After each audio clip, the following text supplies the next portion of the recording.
The Doctor has been a hero for generations of TV viewers since their first appearance in 1963. In the ensuing decades, many actors have approached the task of creating their own unique version of this singular character. Some have spent several years in the role, while others were there for far shorter periods. All have found some measure of success and popularity in the role, but as with any long-running show, there inevitably must be periods of turbulence, and no Doctor's time on the TARDIS was more turbulent than the Sixth Doctor's. The Sixth Doctor, played by Colin Baker between 1984 and 1986, is brash, overconfident, prone to emotional outbursts, and wears the loudest coat in the known universe. He was written to be antagonistic with his travelling companions and wasn't averse to using violence to solve problems. His stories coincided with a perceived dip in the quality of the show and a behind-the-scenes feud that ended up affecting his final story. In the 1998 and 2009 Doctor Who magazine polls to find the greatest TV story, his era ended up with the lowest scores overall, and in both those polls and the subsequent 2014 and 2023 polls, a Sixth Doctor story has consistently held the last place position.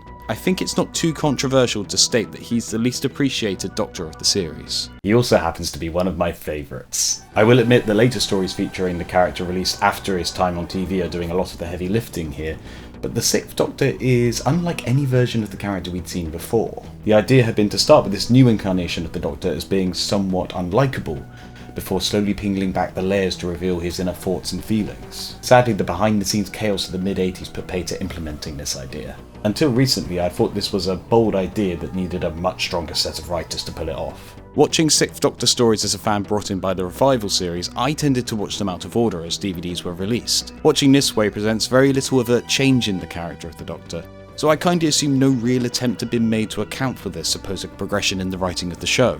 However, I'm doing this little project just for fun, where I watch, read, and listen to all of Doctor Who in release order, and have just concluded the Colourful Ones era.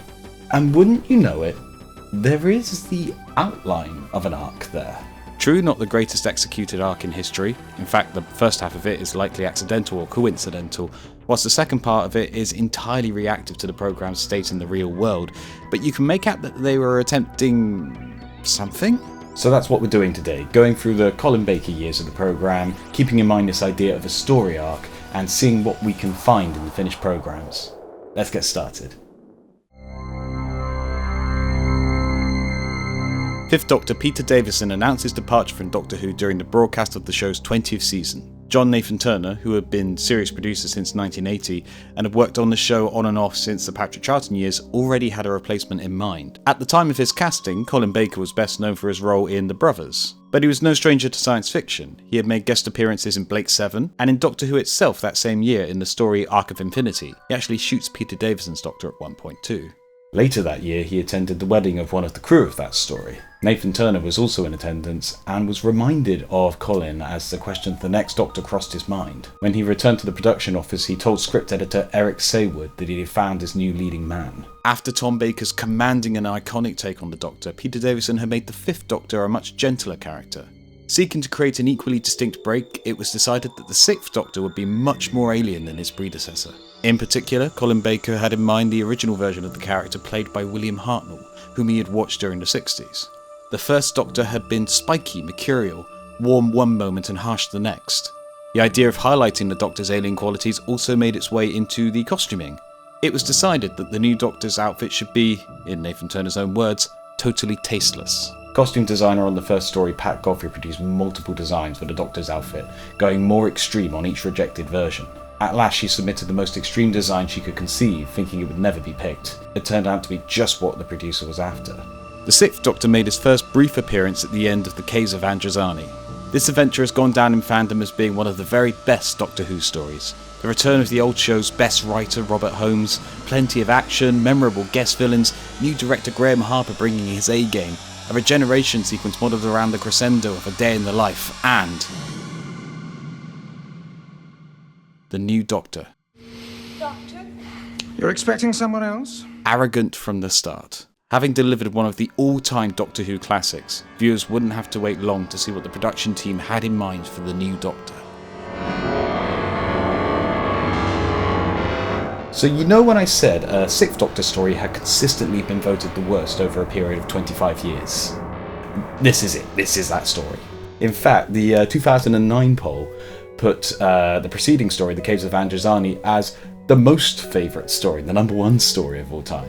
The very best and the very worst of Doctor Who are two consecutively produced stories. The show is so inconsistent, I love it. Part of the reason for the Twin Dilemma's low reputation is budget. Instead of being filmed as the first adventure of a new series, as had become and would continue to be tradition afterwards, the Twin Dilemma was produced as the final story of Peter Davison's third season, season 21. There were two reasons for this. Partly, John Nathan Turner was worried about the audience waiting months on end for a full taste of the new Doctor. This is despite the fact that the Sixth Doctor is the first incarnation to have dialogue at the end of his predecessor's story, which gives a perfect glimpse at his general demeanour. That's three eyes in one breath. Makes you sound a rather egotistical young lady. The second reason was to avoid potential cancellation of an important story. During season 17, John Nathan Turner had been working as a production unit manager, and had seen the series finale Sharda become the first Doctor Who story to be abandoned after work had started due to industrial action. By placing the Fifth Doctor's regeneration as the penultimate episode, that story was less likely to fall by the wayside at the end of a season, and an argument could be made to high powers that the new leading man's first episode was worth providing remounts for should the worst happen.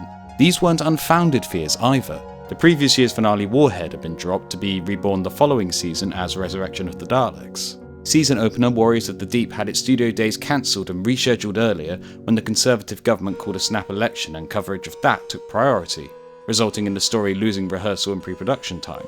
Later, Nathan Turner would again take measures to ensure a story didn't get cancelled by moving production of The Greatest Show in the Galaxy to a tent in the car park when the BBC studios were abruptly closed due to the presence of asbestos. As it transpired, the Twin Dilemma was under no such threat.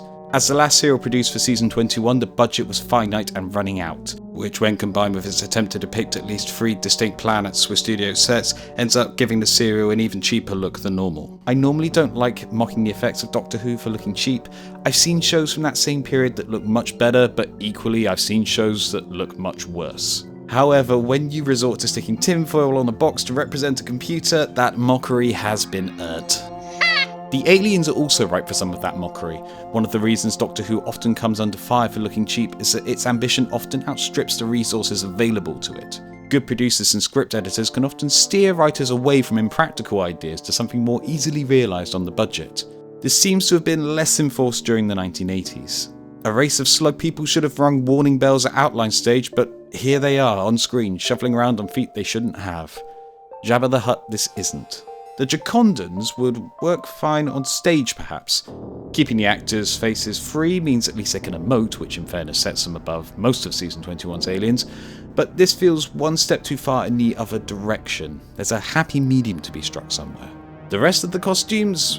Well, it's a story that gave you that coat, what were you expecting? By the time Lang gets ready to hit the disco, this story's visual shortcomings are already evident enough that nothing really surprises you anymore. Unironically though, I would love a jacket like that. And as for the coat, I don't actually mind it that much. Partly it's familiarity, partly it's my taste, but partly it's the way I was introduced to the Sixth Doctor. My first story of his was Revelation of the Daleks, where it's hidden for the first half of the runtime by this swish blue cloak. When the coat is seen fully on screen, it's in a set with a lot of browns and golds and a hint of green, so it actually fits in quite well. My introduction to it wasn't in the stark white-grey of the TARDIS set, which serves to highlight its disparate patterns. I would love a coat like this, sir, can you tell?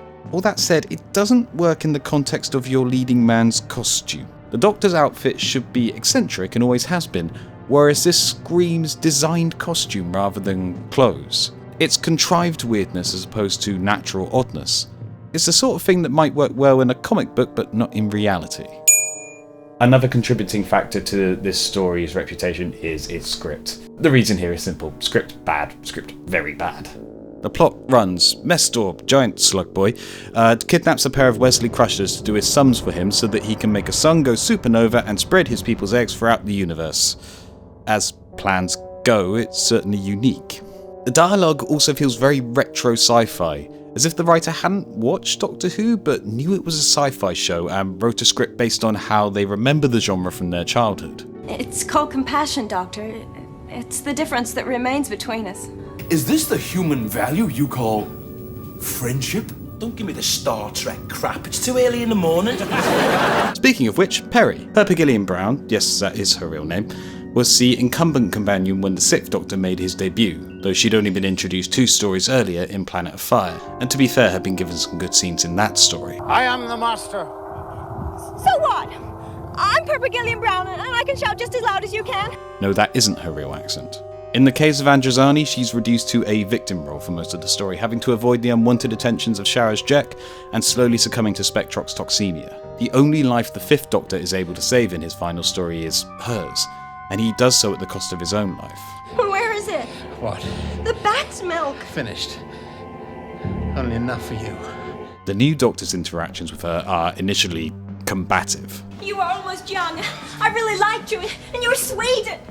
Sweet. Get used to this is going to be the mood with these two going forward. But things begin to take a darker turn. The Doctor starts having strange episodes. He seems unstable, and then the worst happens. Well, we all know the fate of alien spies! This is perhaps the worst scene in the entire show. In an attempt to shock the audience, the show crosses a line it never should. The Doctor committing a realistic physical act of violence against his friend in the only space either of them can refer to as home at the minute feels like a betrayal. Whilst the First Doctor takes actions that ultimately put his party in danger, he acts out of selfishness and greed as opposed to malice. The Third Doctor wasn't averse to a scrap, and neither was the Fourth. What do you do for an encore, Doctor? I win. But all Doctors have engaged in violence, normally as a last resort when attacked or when the stakes are as high as they can go, unless you happen to be this Ogron. The show, particularly in the modern era, places the TARDIS as a point of safety for new companions. He's gonna follow us. The assembled odds of Genghis Khan can get through that door. Believe me, they've tried. You're safe in here. You're safe in here and you always will be. If they wanted to make us unsure of if we still like the Doctor after this, then mission accomplished, I guess. The inclusion of this scene in the 6th Doctor's debut gives all his scenes with Peri, whether at odds, an uncomfortable tone afterwards, particularly with the 6th Doctor being such a dominant and forceful personality. Not helping matters is that after her first story, Peri alternates between being angry with the Doctor and timid or outright fearful of whatever is happening in that scene, which may or may not involve the Doctor. It's not necessarily a fun watch. I'm about to start listing things I do like about this story, but please, when I do, just mentally add an asterisk to the effect of, except for this scene. Right, onwards. The good stuff. And there is some good stuff. Colin Baker's 6th Doctor. Remember that asterisk? The material may be poor, Thou craggy knob! but Colin throws himself into it with such gusto that you can't help but love him, if not his Doctor. Receive this weary penitent. I think I'm gonna be sick. The dialogue does go a bit far in places. This is work for heroes, not for faint-hearted girls. But when he's scaled back from being unbearable to merely pompous, he's fascinating to watch. A face beaming with a vast intelligence. A dear child, what on earth are you complaining about? It's the most extraordinary improvement. Colin gives a confident performance. You'd not guess that this is his first story in the lead role. For better or worse, the 6th Doctor arrives fully formed. I am the Doctor, whether you like it or not. Asmail is great as well. Maurice Denman gives a dignified performance, at least as dignified as you can get when you're fighting a giant slug. If you want to see him in something good, check out his Porridge episodes.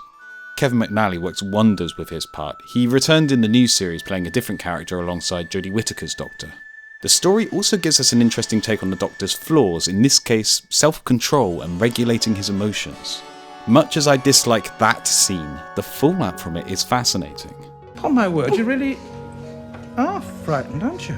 He has a very real and honest reaction to the idea that he's hurt his friend, and then proceeds to massively overcompensate. I am a living peril to the universe. I shall become a hermit, and you, child, shall be my disciple. As you can tell, the Doctor is still not well yet. He's subject to bouts of cowardice and, wait, another violent episode? Villain! Murderer! Doctor! Out with hands on your head! I like the idea of this Doctor having to fight his own ego, his belief that he's the smartest person in the room. That's fuel for more stories down the line. Peri even highlights this by Adventure's End. We all have to repress our feelings from time to time. I suggest you get back into the habit. Though admittedly it falls flat as she's been given no big moment to put the Doctor in his place. He's stable by episode 4's end, but it's clear that there's still a long way to go. And I would suggest, Perry, that you wait a little before criticising my new persona. You may well find it isn't quite as disagreeable as you think. I also like the idea that this Doctor, probably the most verbose of the lot, is in part making quotations to try and cheer up Perry. I was only trying to cheer you up. It doesn't work, but he's trying. The Twin Dilemma has earned its reputation as Doctor Who's worst story many times over. It's also one of my most watched stories. I have gotten more enjoyment out of this thing than several bona fide classics, albeit none of it in the way intended by the production team. If you couldn't tell by the amount of time I've spent on it, I'm fascinated by this story. It gets everything so wrong. There's a naive, this'll do, right? Energy throughout the whole production.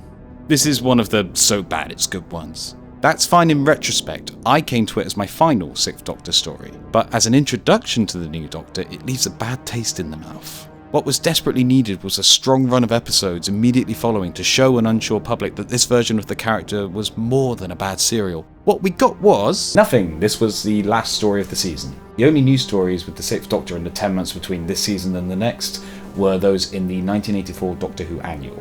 If you weren't a kid at the time, you've probably never read the old annuals. I have. All of them. I wish I hadn't. On paper, Attack of the Cybermen may have made a better introduction to the 6th Doctor. After all, it has an old enemy in the form of the Cybermen.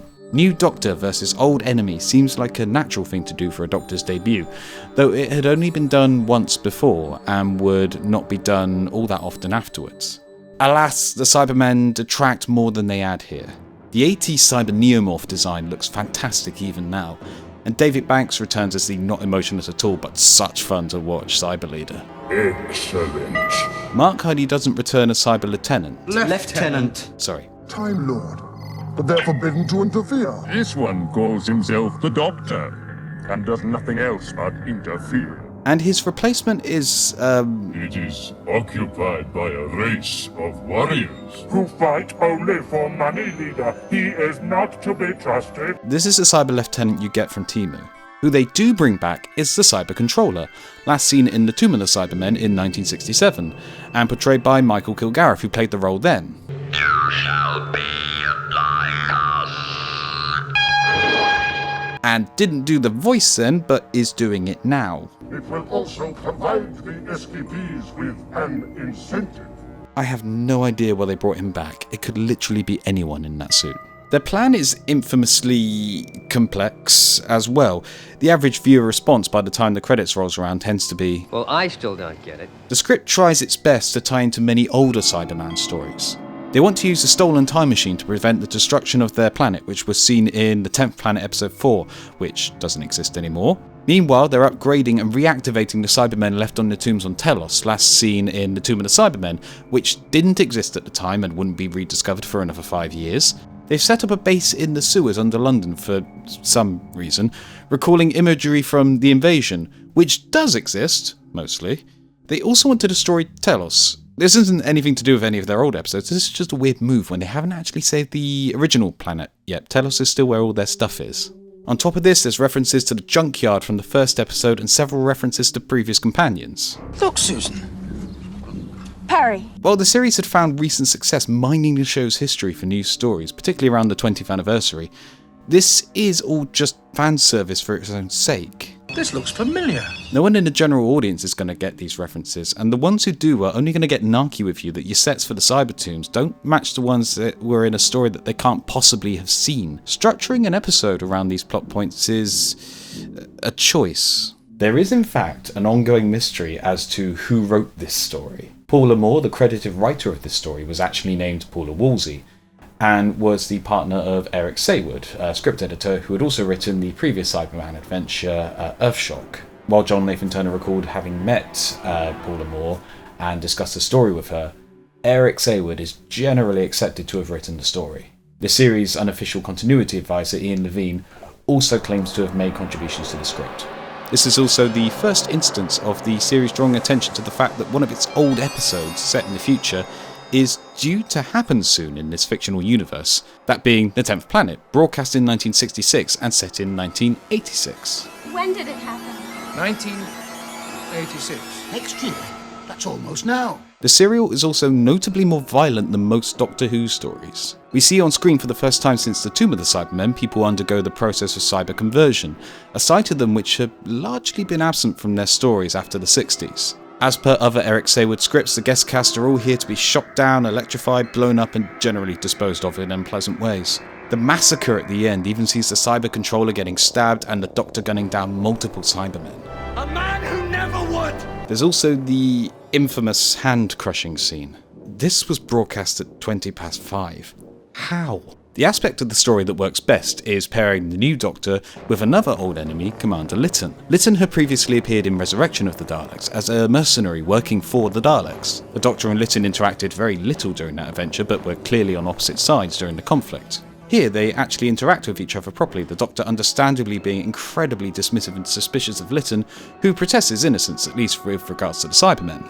Their scenes held hostage in the TARDIS as they both attempt to one-up the other on cyber history are great, and puts the Doctor into an awkward position as he must inform Peri about Mondas's fate. You're enjoying this? It's not often I have the opportunity to watch a Time Lord squirm. This is exactly the sort of confrontation the Sixth Doctor needs, someone who isn't intimidated by his bluster. As it turns out, Lytton is working for the native inhabitants of Telos, the Cryons, in order to assist them in attacking the Cybermen, ultimately costing him his life. The Doctor's brief scenes with Lytton after this are great, a nice early glimpse of this Doctor's arrogance giving way to empathy. That said, his assessment of Lytton in the end... I don't think I've ever misjudged anybody quite as badly as I did Lytton. Comes across as a bit much. This guy did voluntarily work with the Daleks for a profit, he's no saint or anything. Still, a good first step in humbling this Doctor. As for the adventure as a whole though, I think the Doctor states it best. Didn't go very well, did it? It took 3 goes, but we finally get an unambiguously good Sixth Doctor adventure. In fact, this one's more than good, it's excellent. The ex-prison planet of Varos is poor, and to alleviate this they send recordings of the executions of prisoners to other worlds. Meanwhile, the villainous Syl drives a hard bargain for sale and distribution of the planet's main natural resource, Zyton 7. The people of Varos engage in their political system by voting on their TVs for their governors, subject to public execution themselves if the public aren't kept happy. He's the worst governor we've had since the last one. Arak and Etta don't interact with any of the other characters, but they make an excellent Greek chorus. I like that one. The one in the funny clothes. Etta is clearly a woman of taste. This story is one of those rare beasts that was topical at the time and has remained relevant over 40 years later. The plot line about selling recordings of executions is a clear commentary on the controversy surrounding video nasties at the time, in part championed by one of the Doctor's greatest enemies, Mary Whitehouse. Meanwhile, the idea of TV voters voting for misery to befall public figures has become reality with shows like Big Brother and I'm a Celebrity. It's not too great a leap of logic to see that applied in a sci-fi context to a political system. Syl is undoubtedly the highlight of this story, brought vividly to life by Nabil Shaban. He throws himself into the role and steals every scene he's in. At the expense of developing this world, however, the Doctor ends up getting sidelined for much of the first part. This will become a recurring theme through the season, but it's arguably most notable here. The TARDIS malfunctions and doesn't even land until 20 minutes into episode 1. This leaves the Doctor and Peri to engage in their favourite pastime, bickering with each other. Mind you, we do get this moment. TARDIS manual. I found it in the workshop, propping open a vent. Yeah. Started reading that once.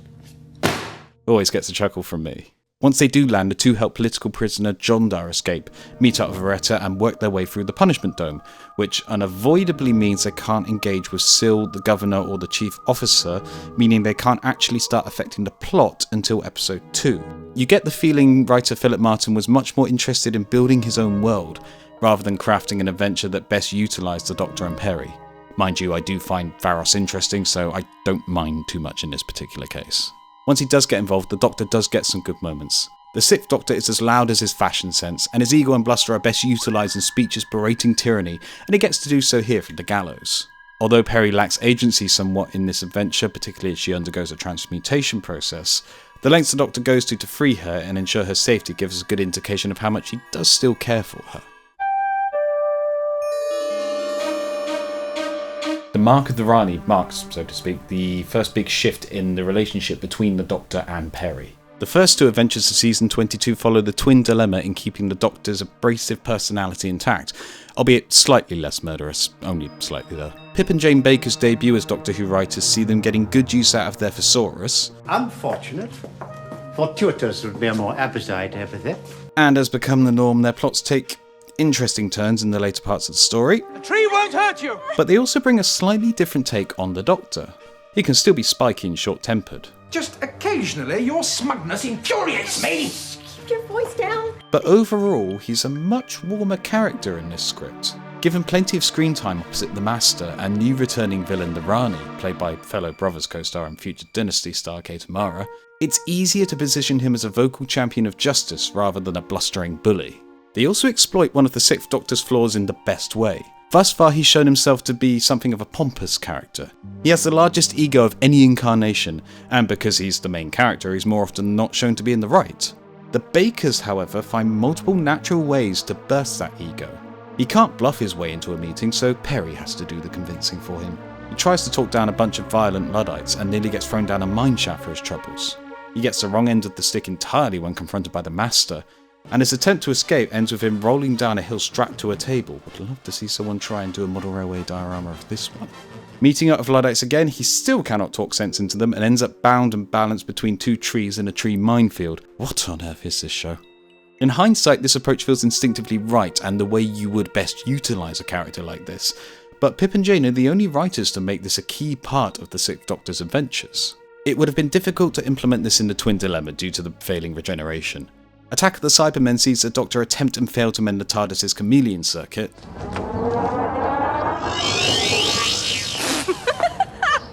Oh, neat, Doctor. But that's a minor plot detail that doesn't really lead to anything. Even the Doctor's mistrust of Lytton, that amounts to their discussions in the TARDIS and their final meeting on Telos. The Doctor's mistrust doesn't cause him to take actions that negatively affect either himself or Lytton. There's a hint of this idea in the Doctor and Perry's bickering at the start of Vengeance on Varus. But once they enter the story proper, the Doctor is always right. Pip and Jane's approach was sorely needed at this point, the first step in softening the sharp edges and developing this Doctor. Stepping aside from the Doctor's arc for a moment, there's a lot to love in this story.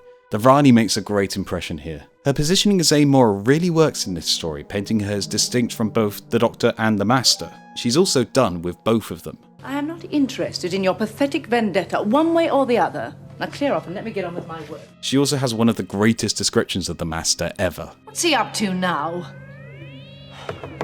Could be something devious and overcomplicated. You'd get dizzy if you tried to walk in a straight line. No truer words were spoken. Kate O'Mara is really having fun with the part and plays well off both Colin Baker and Anthony Ainley. Also, she gets the first really unique TARDIS design. Painting the Doctor's TARDIS black just doesn't really cut it for me. Look at this thing, it's so cool! The set was stored in case they needed it again, but they never did, it's such a shame. The story also has, to me, the best music of any story during the Sixth Doctor's run. Listen to this opening score.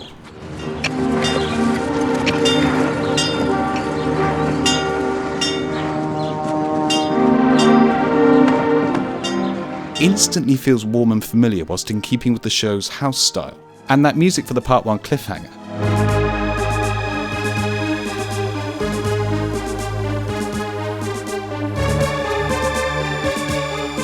Great stuff. The Twin Dilemma went for harsh, discordant music. Attack of the Cybermen recycles chunks of the Earthshock theme, amongst mixing in this weirdly comic theme for the fake police.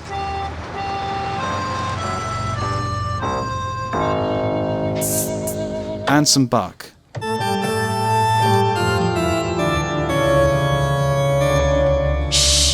Not the worst mix, but it doesn't gel for me. Jonathan Gibbs' Varus score is good enough and fit for purpose, but it doesn't stick with me, whereas his score for this story absolutely does. It's also the only adventure for the Sixth Doctor wholly set in the past, and the Industrial Revolution is an interesting choice. It's certainly my favourite part of history to study. This story also sees him meeting George Stephenson and joining him to work on the rocket, even though it was actually Robert Stephenson who was more involved with the rocket rather than George, and it wasn't some backroom project. The Stephensons had a locomotive factory at this point, and Rocket was built to win a specific competition, the Rainhill Trials, so what's it doing here in Killingworth? But you know what, it's fine.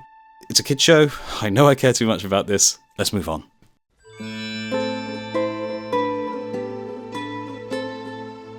Robert Holmes returns for this adventure, writer of fan favourite The Caves of Androzani. What's more, we have a return of the Sontarans, plus the return of Jamie and the magical Patrick Troughton as the second Doctor. Troughton had enjoyed returning to the series for a 20th anniversary special The Five Doctors, which led to his involvement here. We're surely in for another classic here, right? Oh dear. Well, no, sadly not. This story is 3 45-minute episodes as opposed to the normal 2. And I don't think that extra episode is justified by the plot. Don't get me wrong, this isn't terrible, it's perfectly solid Doctor Who. But the whole feels less than the sum of its parts. Fan favourite villains the Sontarans return here for the first time in 7 years and end up largely being upstaged by new aliens the Androgams. I have a desire to taste one of these human beasts, madam. The meat looks so white and ransomly layered on the bone. A sure sign of a tasty animal. Are you a vegetarian yet? And yes, that is Sutherland from Blake 7. Mind you, the Sontarans get a wonderful theme here.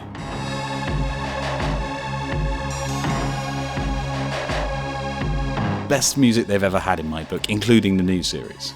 Talking of upstaging, the second Doctor's presence ends up sidelining the sixth, especially in episode 1. Patrick Troughton shines as ever, particularly in episode 3 where he temporarily becomes an androgon. I have eaten pressed duck at the Tour d'Argent. They are fed only on corn, fruit pulp and molasses. They're exquisite, Shokai. Why am I thinking of food? The opening chunk of episode 1 follows the second Doctor and Jamie visiting scientist Dastari on a mission for the Time Lords, while the sixth Doctor goes fishing. This is about 10 minutes into the episode. It's a cute scene, but the sixth Doctor doesn't actually enter the plot until the second is captured, fainting at about 15 minutes and landing on the deserted space station at about 20 minutes. The Androgams and Sontarans have already moved their plot to Seville. I'm not interested in the beliefs of primitives, only in what they taste like. Are you a vegetarian yet? The sixth Doctor won't even land there until a good way into episode 2. Until then, he's stuck wandering around a deserted station until he discovers Jamie spouting bafflegab all the while. Robert Holmes written bafflegab, so well written, but bafflegab all the same. But you said you can't be dead then, and here now. Yes, but if I arrived here during a time experiment, caught in an embolism and therefore outside the time flow, it means the collapse of the universe has started and nothing can stop it. It wouldn't be so bad if it didn't turn out to be wrong. What episodes 1 and 2 do allow is for the Doctor to show a sentimental side that hadn't been present before. But did you see the one that got away? That magnificent gumblejack that was trying to eat this poor little fellow. No more sunsets. No more gumblejacks. Never more a butterfly. I swear he cares more for that fish than Perry. This is Robert Holmes, however, whose mission statement always seems to be to traumatise the child segment of the audience. Shokai is his latest means of doing this.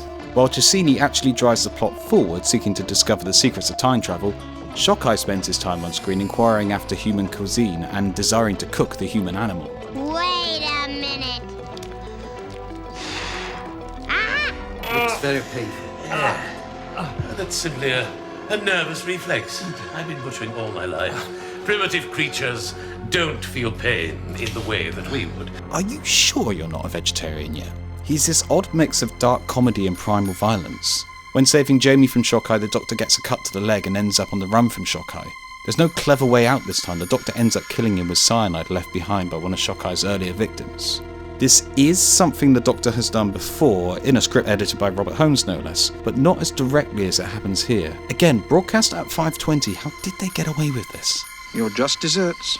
Jamie makes a good addition to the current TARDIS crew. Jamie and Perry being able to team up against the Doctor adds a new dynamic, and the three actors play off each other really well. The titular two Doctors don't actually interact all that much. There is a bit of the bickering we've come to expect in previous multi-Doctor stories. This way! No! This way! But the two actually seem to work together better than most team-ups. The third episode ends up turning into a bit of a runaround, but the location filming adds a nice flavour to what would otherwise be a flat sequence. Shooting under the Spanish sun also means getting the Doctor out of a heavy coat and gives him a rather more tasteful yet still wonderfully gaudy waistcoat. Add that to my shopping list. It also means wrapping Perry in tinfoil for some reason. You know what, add that to my shopping list too. Season 22 hasn't been a perfect run thus far, but it's generally been good. Easily better than the Twin Dilemma, and generally more consistent than the preceding 2 seasons, I would say, despite the missteps. We've also seen the beginning of this Doctor's journey, still a pragmatic, forceful and arrogant character, but with hints of warmth beneath the surface. Let's see if we can continue this upward streak, and yeah, this one is in the Twin Dilemmas league. In fact, between the 2 polls we mentioned at the top of the video, this story fell from 3rd worst to 2nd worst. I'll be honest, even though I've only recently rewatched this one, I don't actually have all that much to say about the story itself. I'll start with the positives. The makeup for the Borad is incredibly effective, and the design of the android is similarly striking. I like the attempt to portray the Banjals as physically very alien, even if the end result does look like the Sooty Show doing Alien. Paul Darrow's performance isn't good, strictly speaking, but he's chewing enough of the scenery for it to be a lot of fun. The character of Herbert's quite nice, a little wearing at times, but generally a nice fish out of water. You know, it's actually bigger inside than it is on the outside. I know! It's nice to have someone other than Perry take the brunt of the Doctor's eye here. You're being too reasonable. Then I shall be unreasonable. Get out! Why will you never cooperate? Okay, I take it back. Unlike the Twin Dilemma, I don't find this one funny bad, it's just kinda dull. Talking of which, the sets being dull does serve a plot purpose, but it just makes everything look flat. It's the kind of detail that would work better in a novel where I don't have to look at it for the whole story. This is the tail end of the season, and the budget's being saved for the final story. This leads to the inhabitants of Carful having left up their Christmas decorations for 3 months. Setting this story as a sequel of an unseen 3rd Doctor adventure is a nice idea. Stopping the action to reveal this mural of John Pertwee maybe isn't. To the best of my knowledge, no one's actually done a book or audio or comic or whatever of this visit, but it has been referenced on screen since. The Doctor took me to this planet once, called Carfel, and they had a leisure garden, and the plants could sing. The Doctor's character does suffer here. Shut up! Those rough edges that were being smoothed out? Rough again, sharp, spiky Doctor. This feels like a relapse, or at least that it should be earlier in the season. The Doctor tricking the Borad with the Contron crystal works well, and feels right at least, but the Borad's final defeat? I told you she'd scream! You're nothing, Borad! Just a self-degenerated mutation! You'll be shocked to learn that the Doctor defeating enemies by calling them Uggos didn't really become a regular feature of the series. Talking of the Borad's defeat, Perry. We've kind of skipped over Perry for most of the season as we've focused on the Doctor, but Time Lash is her lowest point. She spends a not insignificant amount of her time in the story being chained up underground, being menaced by this wandering neck, before being taken hostage by the Borad, who also takes a romantic interest in her. By the way, Perry, did you know he wants you for his bride? Oh, he certainly has an original way of proposing. This continues an unfortunate trend that's hounded the character since her first story. Either she's perved over by the creeps of the universe, or she's reduced to a hostage with no agency. Here it's both. Don't I have a say in all this? Of course not, be quiet. Even Shockeye, who's more interested in eating her, can't escape this trope. Here, my pretty one. The only 6th Doctor stories so far that haven't had an element of this are The Mark of the Rani, perhaps the writers being a married couple had something to do with it, and The Twin Dilemma, which, you know, even by Doctor Who's own standards, this is a lot, and it's not going to ease up much. What makes this worse is how little the show remembers Perry's unique traits as a character. Her American background is only really brought up in small moments like this one from The Two Doctors. Christopher Columbus? He had a lot to answer for. That story was originally meant to be set in America, which would have been nice to see Perry in her element and the Doctor out of his. To be fair, Time Lash does remember that she's meant to be a botany student. Oh, what unusual plants. Perry is a bit of a botanist. But nothing comes of it. The Mark of the Rani also remembers and actually has Perry attempt to use her skills to create a cure for the Rani's victims, which is neat and gives her something to do even if it's all circumvented by story's end. Nicola Bryant works well with what she's got, and her contributions to the show beyond her time on the TARDIS in the form of interviews, commentaries, and convention appearances are always welcome, but the TV scripts for Perry do not serve the character well. Easily season 22's greatest failing is his treatment of Perry. Another returning enemy for Season 22's last story, and who better than the Daleks? Despite them being in the title, this story focuses much more on Davros, the Daleks' creator. Seemingly reduced to a head in a jar, Davros has become known as the Great Healer, and has infiltrated Tranquil Repose, a place where the terminally ill and exceedingly wealthy can be frozen until a cure for their condition is found. Davros, however, has other plans. This story really does heavily focus on Davros, partly due to their commitments in John Nathan Turner's Panto that year. The Sixth Doctor and Perry appear only on location for episode 1, so Colin Baker and Nicola Bryant could attend rehearsals. The two don't even arrive at Tranquil Repose until nearly the end of part 1. That said, we do get a couple of nice moments on their journey. Upon finding one of the great healer's experiments, the Doctor immediately attempts hypnosis to calm him down. It doesn't work, but it's good to see the Sixth Doctor attempting non-violent means of problem solving. He even attempts to console Perry after she fatally attacks the mutant to save the Doctor. I killed him. And he forgave me. Why did he have to be so nice about it? You had no choice. Admittedly, this is a terrible attempt, but it's nice to see the Doctor trying to be nice to Perry. Once the pair arrive at Tranquil Repose, Perry and the Doctor discover a statue to the Doctor's memory. In effect, his grave. Again, a hint at the more introspective side of the Sixth Doctor once confronted with his own mortality. Eric Saywood, writer as well as script editor in this case, also takes the time to include a moment of the Doctor making a wrong call against assassin Orsini. The Doctor's very much on the back foot throughout this story. He doesn't even discover Daleks are involved until 10 minutes into episode 2. Once he finally meets Davros, with 15 minutes left on the clock, the Doctor is having to catch up very fast. There's a lot of nice moments Colin Baker puts in of the Doctor attempting to work out what on Necros has been going on. The Sixth Doctor plays really well off Davros. It's two people utterly convinced of their own brilliance, that they are totally correct, and who both sit on completely different sides of the fence. My main criticism of this story is that due to its construction, the Doctor and Davros don't actually get much screen time together. Wouldn't that be great? Davros steals the show in this one. Terry Malloy returns to the show after the previous year's resurrection of the Daleks, and brings a quieter, more considered side of the character to the foreground. He feels more like a real person here than at any point since his first appearance in Genesis of the Daleks. He smoothly politics with Kara. He attempts to bring Tassenbeka under his power. I love this little scene of Davros watching the Doctor and Perry arrive at Tranquil Repose, giggling away as they're about to enter his trap. He also gets the best lines. Davros is doing two things to the people under his care.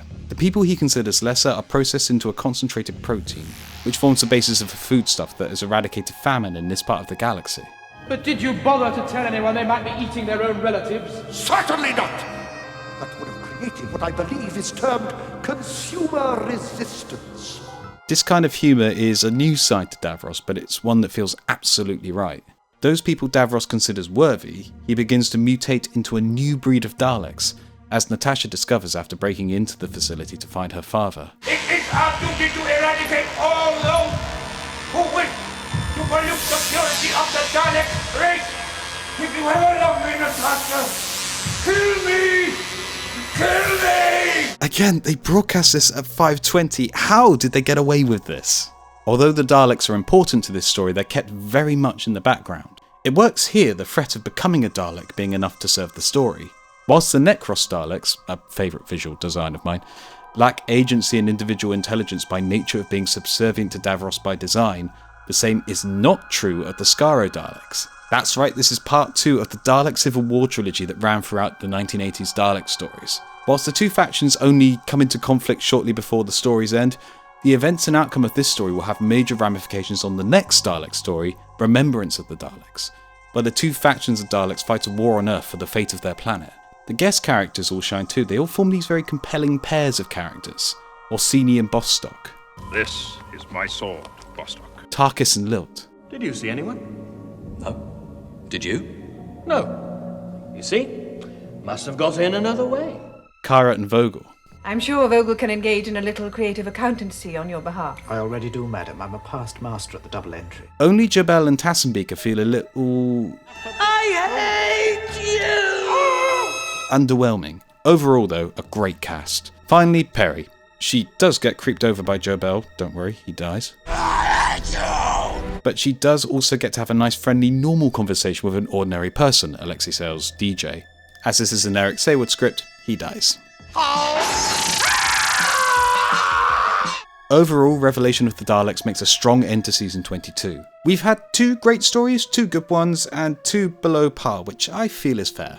It's not the best season of Doctor Who I've ever seen, but it's far from the worst. The 6th Doctor's character progression has been slow, but we've seen a shift begin to happen. Preparation work for the following season was underway, and Revelation of the Daleks ends with the Doctor promising to take Perry to Blackpool, the location of the next story, The Nightmare Fair. All right. I'll take you to... Or at least it would have if the series hadn't ended. For real, 1985 and season 22 was very nearly the end of Doctor Who.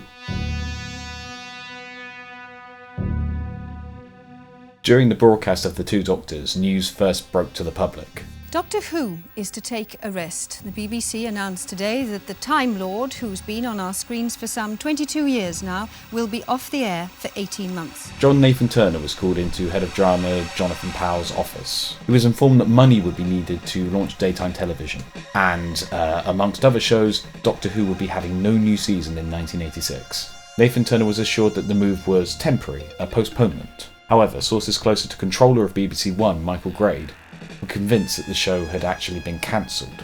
Newspapers and news programmes began running the story, with the official BBC line being that the show would return after 18 months. Still, the cancellation rumour spread. Various groups, both fan and professional, took action to attempt to reverse the BBC's decision. One of the weirdest efforts was a charity single, Doctor in Distress.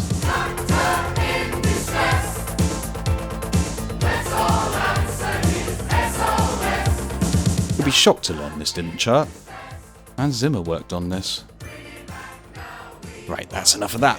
Michael Grade has said subsequently that it was intention to outright cancel the programme, convinced it was past its sell-by date and had gotten too violent.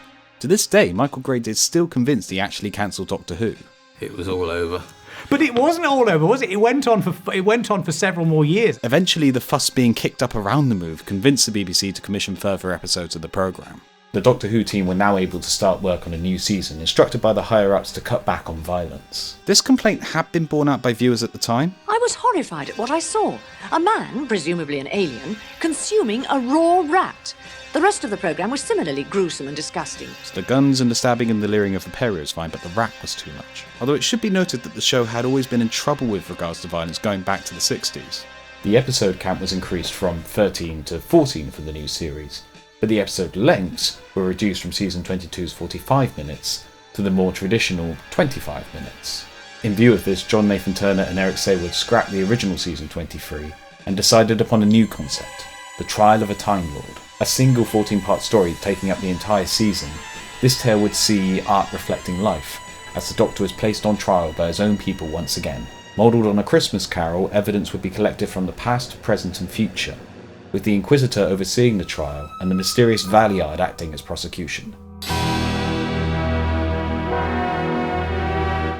Ah yes, this is it. This looks amazing. In fact, that's the first use of a motion control camera in Doctor Who. That's why the star background moves correctly with the model. The TARDIS looks so good as it gets pulled into the station. If this is what they've done to update the model work, I can't wait to see what they've done to... Oh. Okay. I guess we know where the budget went. Yeah, after that impressive intro, the show hasn't been visually updated in any way to look any better. In fact, arguably it looks worse now. The location footage is now all shot on video, as opposed to previous seasons where it was shot on film. It makes for a more consistent programme, I suppose, rather than switching back and forth between film and video. One complaint Colin Baker and Nicola Bryant had of their first full season was the amount of bickering they did with each other. It makes you wonder why either is continuing to travel with the other, as well as including more instances of the Doctor attempting to be nice to Peri. You've been travelling with me long enough to know that none of this really matters. Not to you. Your world is safe. The two also decided to play against the lines with some of their scripted arguing. Is there any intelligent life here? Apart from me, you mean? Don't know. Should we find out? This development is nice. The Doctor saving most of his disdain for characters who actually deserve it makes spending time with these two characters much more enjoyable. By contrast, the Doctor scenes in the present-day trial are kind of tedious. They disrupt the flow of the story and only rarely add information that couldn't have been gained by just watching the events play out. The Valeyard is interesting to watch at work, but the Doctor's name-calling can get repetitive fast. Well, how can the boatyard make that claim? What possible value does the farmyard here think there is? Part of the scenes being shown by the scrapyard here, that of the knacker's yard. This is also the segment of the trial that's most overt about dealing with the criticisms the programme was facing in reality. The Doctor has a well-known predilection for violence. That is a foul slur! This was the last full story Robert Holmes wrote for the show, and sadly it is one of his weaker efforts. Not helping is that these are the first 4 episodes of a 14-episode arc. The serial has a few lingering questions left by story's end, and if you're invested for the answers, it would take you another 2 months to find them out. There are highlights though. The design of Draffro works incredibly well. It's a shame they never use the design again. The Air one is less spectacular, but it's at least fun to watch trundling around. Glitz and Dibra are a classic Holmes double act. Sabal Glitz will become a recurring character for seasons 23 and 24, and he always lifts a story. I like the idea of a far future London's people taking refuge in the remnants of the tube, but I can't help thinking that more could have been done with the set design to sell the concept. The Mysterious Planet makes an odd choice for a bold relaunch of Doctor Who outside its admittedly impressive opening shot, a shot so impressive they were still using it to promote the TV movie 10 years later. The trial segments seem very tacked on to an existing adventure, and the adventure itself seems like very safe ground for the programme. That would not be the case for the next instalment.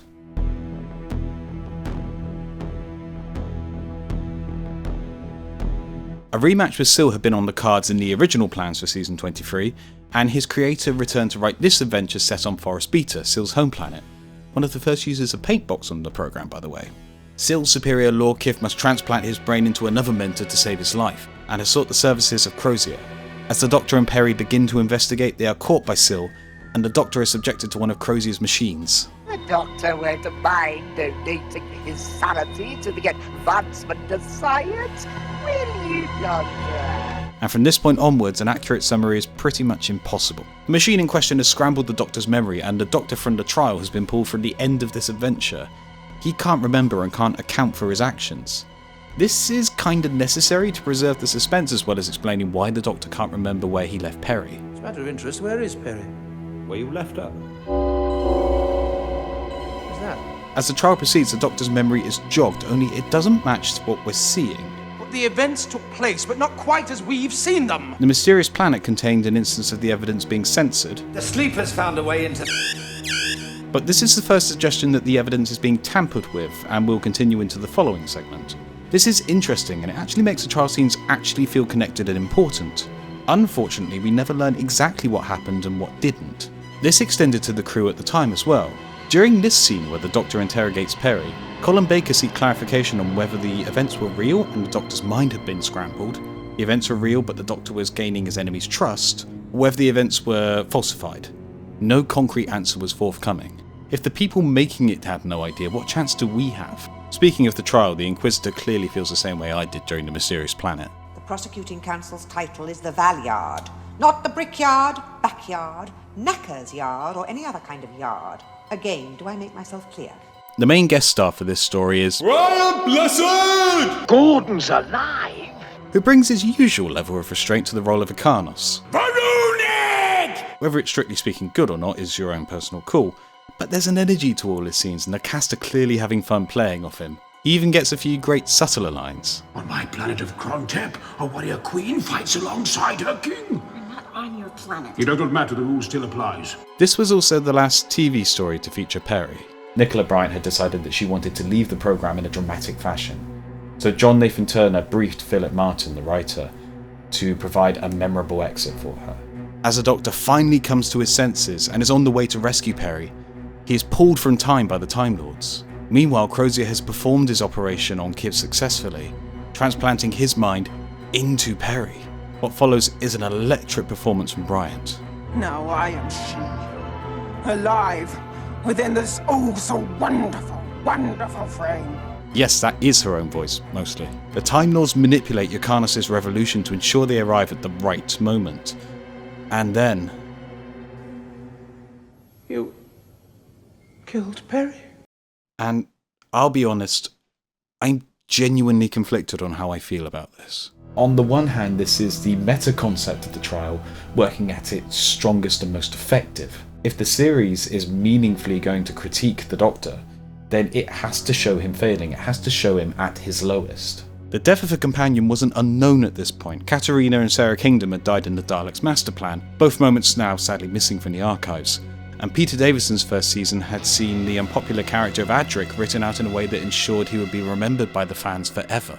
The Doctor being responsible for the death of his best friend is the worst thing that can happen to him, and provides a springboard for the growth of the Doctor's character in future. Colin Baker plays the hurt and anger of the Doctor here to perfection. There's something else going on here. The High Council has no right to order Perry's or anyone else's death. But as the culmination of Perry's time on the TARDIS... Shave her head. I've decided to attempt direct transference. these are the final moments we actually spend with Perry. Considering how she's been treated on the show throughout the era, I can't say I'm surprised, but even so, this feels genuinely unpleasant to watch. She's been fridged, essentially, killed off to further the Doctor's character development. For what it's worth, Nicola Bryant was pleased with her exit, and the stuff as Kiv looks like it was very fun to perform. Protect me! I am your lord and master! As a fan born after the end of the old show and coming back to it in retrospect, this is still a shocking scene. I can only imagine what it would have been like to have been a fan at the time. But for any misgivings that I have, this is ultimately the most powerful moment of the season. If you wanted to pick one story to justify the trial format, this is it.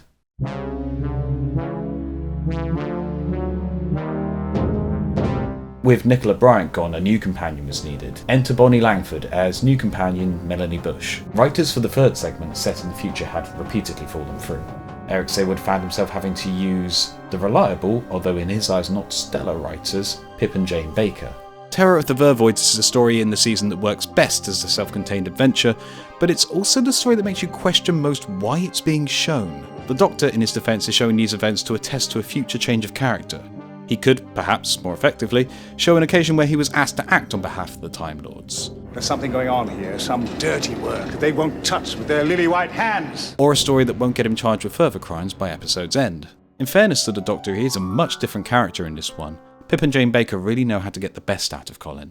He's still pragmatic as ever, but there's a larger element of charm to him. Again, he's allowed to get the small stuff wrong. Yes, that is Kathy Gale from the Avengers, not those ones, that's better. Colin also plays well off Bonnie Langford. 31, 32, 33, 34, 35, 36. I feel too seen. Mel's a fun presence here, but she can feel a little basic, underwritten. This is Mel's first TV appearance, but she and the Doctor have already clearly been travelling together for some time, giving the Bakers the tricky job of introducing Mel to us without introducing her to the Doctor. They do an okay job overall. It can sometimes feel like her character traits are being stated outright rather than shown. Envied me what? Your amazing ability for almost total recall. But she's generally proactive and interesting. She also screams a lot. This scream was specifically done on an F note to match the scream in the title music.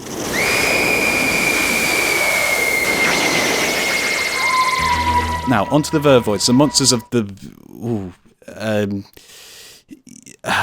yeah, that's them. It doesn't get any better no matter how many times you see this story. This was on at 6:15. How on earth did they get away with this?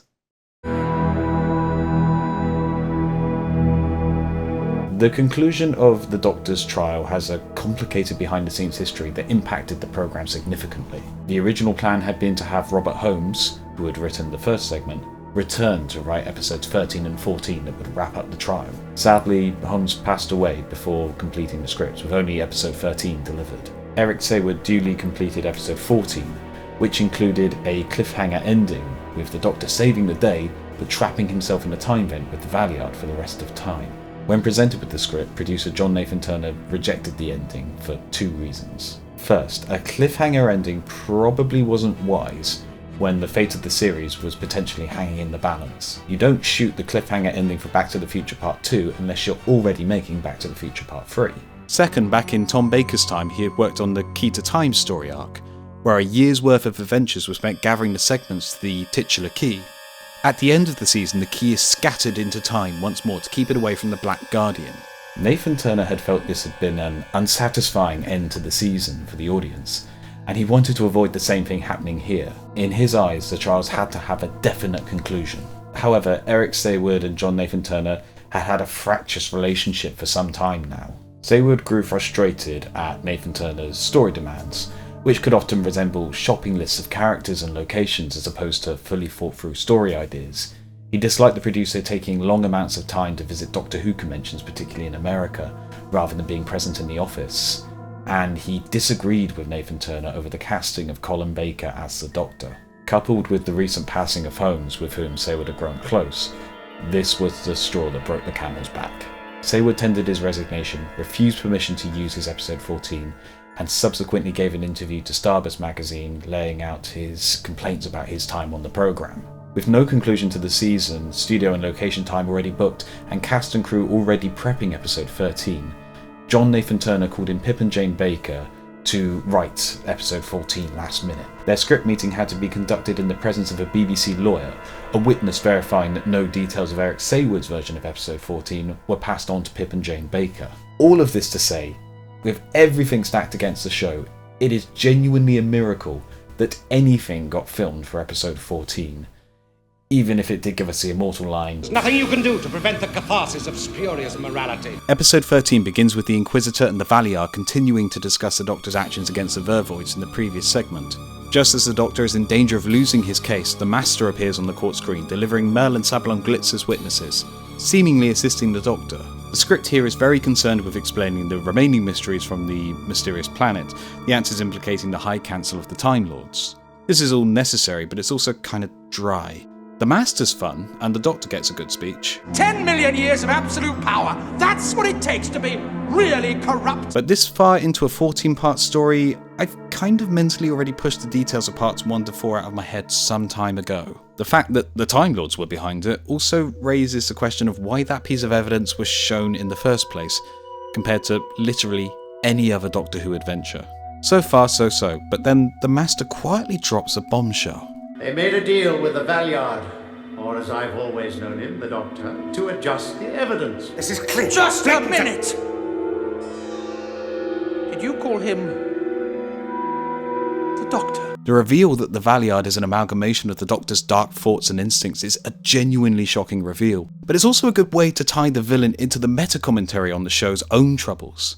After all, we've seen the Sixth Doctor's darker instincts played out on screen, and the idea that this may turn him into his own worst enemy marks a great opportunity for future character development. Or at least it would if the Valiard was actually the Doctor's ultimate foe. Michael Jason is clearly having fun with the role, which I can get on board with, but the character's actions on screens don't really paint the most dangerous villain ever known. He escapes into the Matrix, no, not that one, that's better, sets up the waiting room of doom, sets lethal traps that aren't actually lethal, and engages in a bit of technical jiggery pokery. A megabyte modem. Be kind to them, it was the 80s. His first and main goal is to steal the Doctor's remaining lives, in a scheme that he's worked out with the High Council of the Time Lords. His secondary goal is wiping out the High Council of the Time Lords, which there's a little conflict there. It's a fair enough evil goal given the restrictions imposed on episode 14's script, even if it does lead to a lot of telling rather than showing. High Council has been deposed. Insurrectionists are running amok on Gallifrey. But it's an odd goal for the Doctor's ultimate foe to take. If the Valiard truly is a future imperfect Doctor, then he should know the Doctor's thoughts and feelings, even if only as a memory. Why doesn't he target a people that the Doctor actually cares about? For example, humanity, rather than people he barely tolerates and who are currently trying to frame him for their crimes. Better still, why not have him attempt an attack on Mel? Given the Doctor's just lost Perry, this would be a great piece of thematic continuity. The Valiard isn't only looking to steal the Doctor's future, he's looking to end the Doctor's future companion. Although speaking of Perry, the story has one more twist. Remember that for Mind Warp and Terror of the Vervoids, the evidence presented was falsified. We get a small amount of clarification in the script that what we saw was mostly true. This led Colin Baker to ask if Perry really had died at the end of Mind Warp. And thus, we're presented with this. Miss Perpigillion Brown is alive and well and living as a warrior queen with King Yrcanos. And as with Mind Warp, I'm conflicted as to whether this is a good call or not. Death or Brian Blessed? Death or Brian Blessed? So the story ends, all charges against the Doctor are dropped, and he and Mel depart for further adventures in time and space despite the fact that he's not actually met her yet. The trial format was a bold experiment in changing the show's structure and attempting meta-commentary. Sadly, it subtracted more than it added, but what it did do was force the Doctor to self-reflect.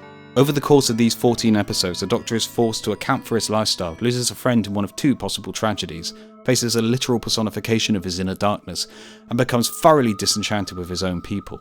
The means of achieving it may have been heavy-handed and entirely reactionary to the situation the show found itself in after season 22 and the hiatus, but this still provides a strong base on which to further develop the Sixth Doctor.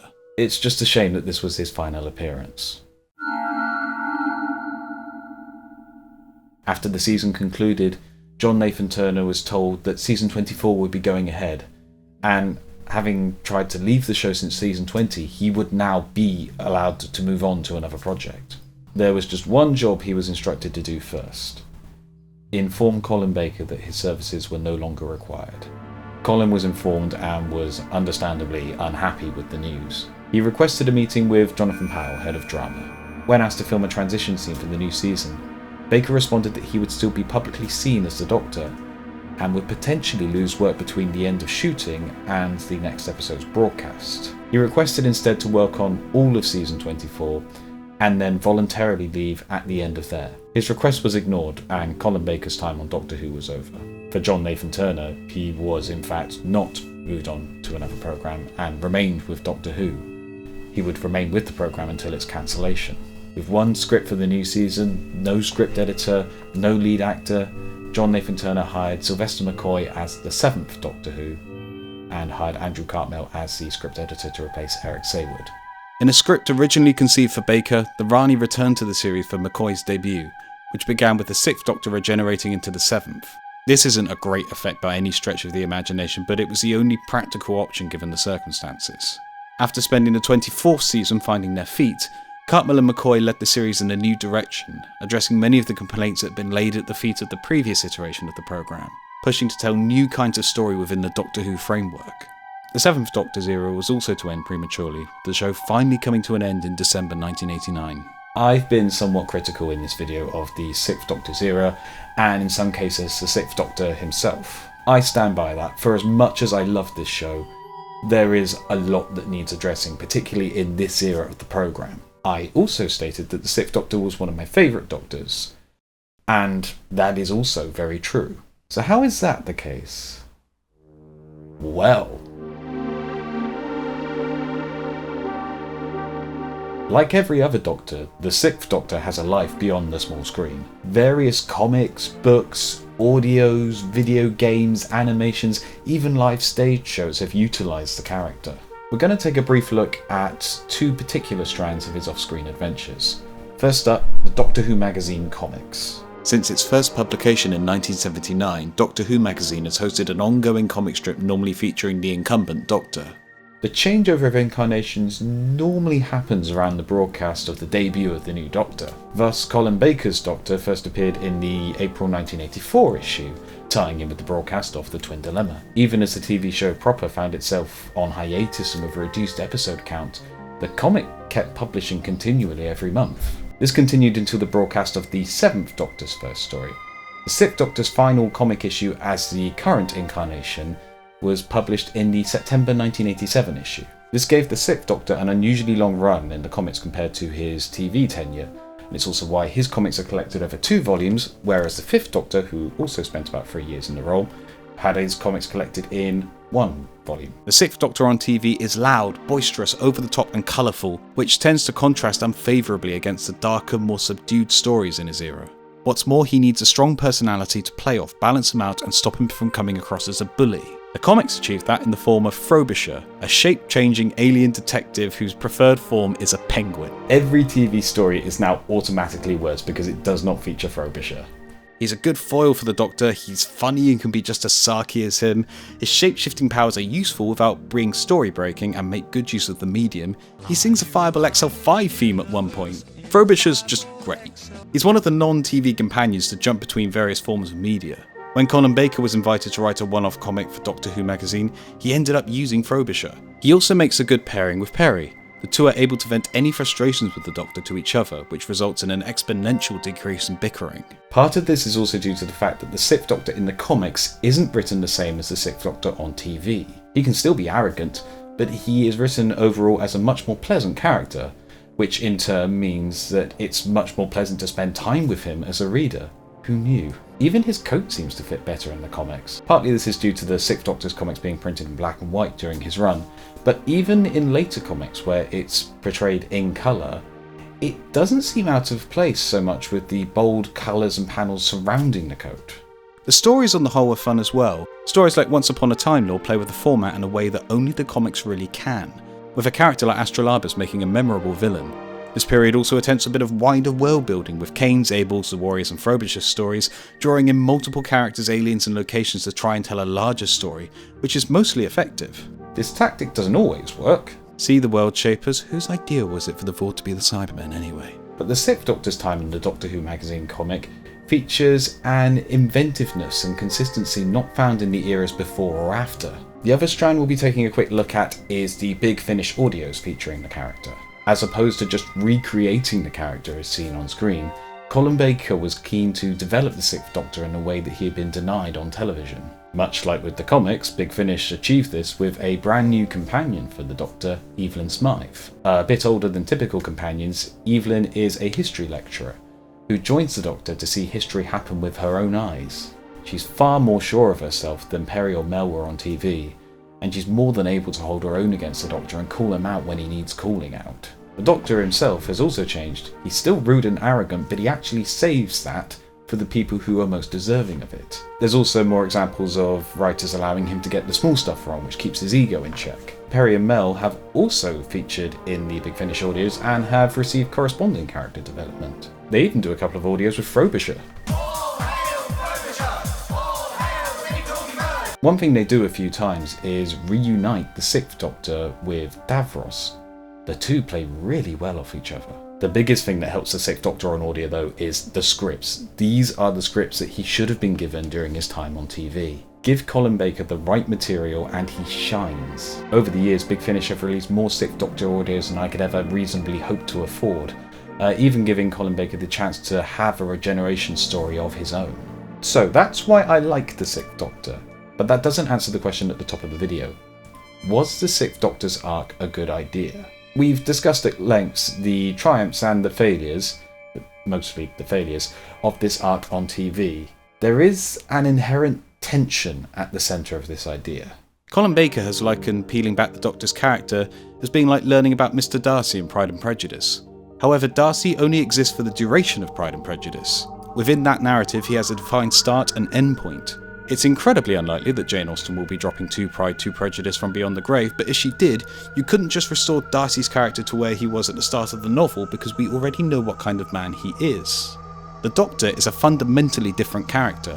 Colin Baker was the 6th actor to play the role, and many others have done so after him. Whilst the different incarnations are sometimes treated as different characters, they are all meant to be the same person.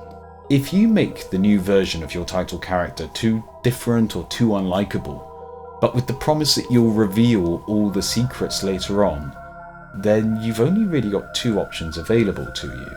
Number 1, the Doctor has a secret that they have never relayed at any point in their previous lives. This begs 2 questions: why not and why now? You would need very good answers to pull that off, and by that point the show had been running too long for any answer to be wholly satisfactory. Number 2, the new Doctor is the same Doctor, the same as ever they were before. This is just a new side to their personality. This is the safer but less exciting answer. Get it wrong and your audience is going to ask, well, what was the point of that then? This can be made to work. It's the ultimate point of Day of the Doctor after all, that the War Doctor is still the same person with the same morals as his other incarnations and worthy of the name. That said, I don't believe the Doctor Who production team of the 1980s had it in them to pull this idea off well.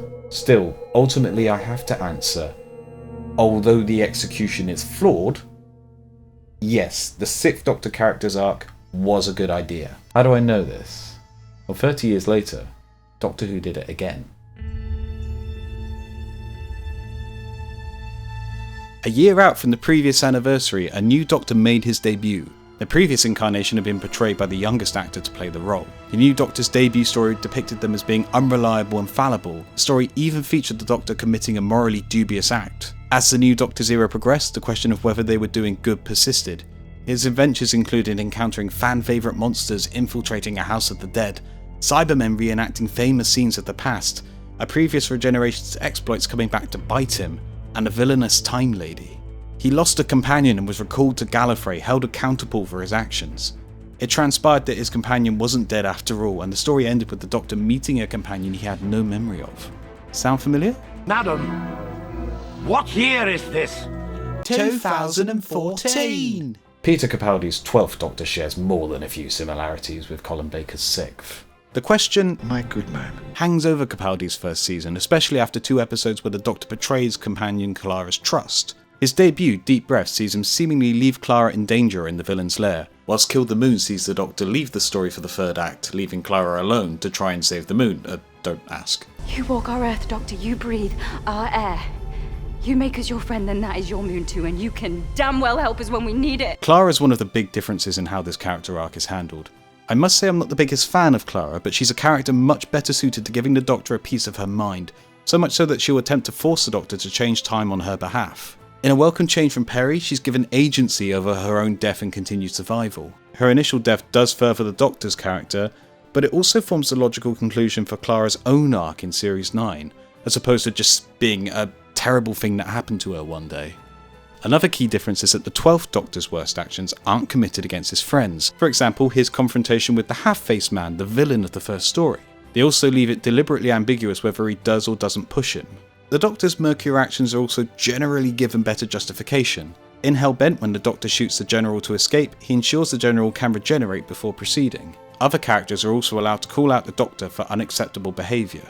The 12th Doctor's era also makes good use of the Master as a key figure to contrast the Doctor against. Missy is one of the highlights of Capaldi's time, particularly during Series 10 where she's given the opportunity of redemption. Series 10 in fact ends up being the big difference between the 12th and 6th Doctors, namely that the 12th Doctor got a third season that worked organically towards a fitting conclusion for the character, ignoring Twice Upon a Time because honestly, the Doctor Falls gives him that brilliant speech outlining this version of the character. I do what I do because it's right! Which is exactly the kind of speech I can see the 6th Doctor delivering. It's a quality shared between them. No matter the means and methods, they fight injustice because it's simply the right thing to do. They may express themselves in ways we're unfamiliar with, but when it comes down to it, they're still the Doctor. In the context of the 6th Doctor, the 12th Doctor stands as what might have been. Had Colin Baker had the right team behind him, had the show not been pulled off the air for 18 months, had he got at least another season, if he'd just gotten the right scripts. The 6th Doctor as he exists purely on TV is fascinating, but often for the wrong reasons. He feels incomplete. The character's later appearances, mostly written by fans who actually care about him, show what we might have had, and Colin has proved himself more than enough times on audio. Given a fair shot, even with the coat, even with the effects, even with everything. Far from being the bottom of the list, the 6th Doctor might be a Doctor we talk about very differently. Thank you for listening to me ramble at length about the Colourful One. If you're already a fan of his, I hope you enjoyed this whistle-stop tour through his era. And if you're new to anything that I've mentioned here, I'd like to recommend a couple of places to start. If you've never seen any of Colin Baker's TV stories, then Vengeance on Varos and Revelation of the Daleks are ultimately the best picks of the bunch. I'd also recommend The Mark of the Rani, but with the proviso that the characters shine much brighter than the plot, the Rani in particular. The 6th Doctor comics have only been collected once, I believe. I might be wrong about that. But they do show up second-hand from time to time, so it's worth keeping an eye on prices for those ones. Also Panini, if you could do like a collected omnibus like you did for Tom, that'd be great, or Hail the Big Talking Bird, also the 8th Doctor strips please and thank you. For Big Finish, I'm going to keep this to the first 50 monthly releases. They're generally where all the long-running stories start, and they're the cheapest, they're about £4 at the moment. The Marian Conspiracy is the first Evelyn Smythe one. It's also a pure historical, which means it's got no aliens or anything in it, so if you're new to that kind of story, it's worth checking out, it's a good example. The Spectre of Lanyon Moor is the second Evelyn Smythe one. It also features the Brigadier. I believe it's the only time Colin Baker and Nicholas Courtney brought their characters together outside of dimensions in time, so that's kind of interesting to look back on. The Holy Terror and Jubilee are two fantastic Rob Shearman scripts. The Holy Terror features Frobisher, Jubilee was loosely adapted into Dalek for Chris Eccleston, and I can't tell you anything more than that, otherwise I'll spoil both of them. Davros is one of my favourite Doctor Who stories of all time. Colin Baker and Terry Malloy play really well off each other, and it's the first sort of delve back into Davros' history. That one is highly recommended. I hope that's been useful for someone. Thank you very much for watching, and I shall see you all in the next one.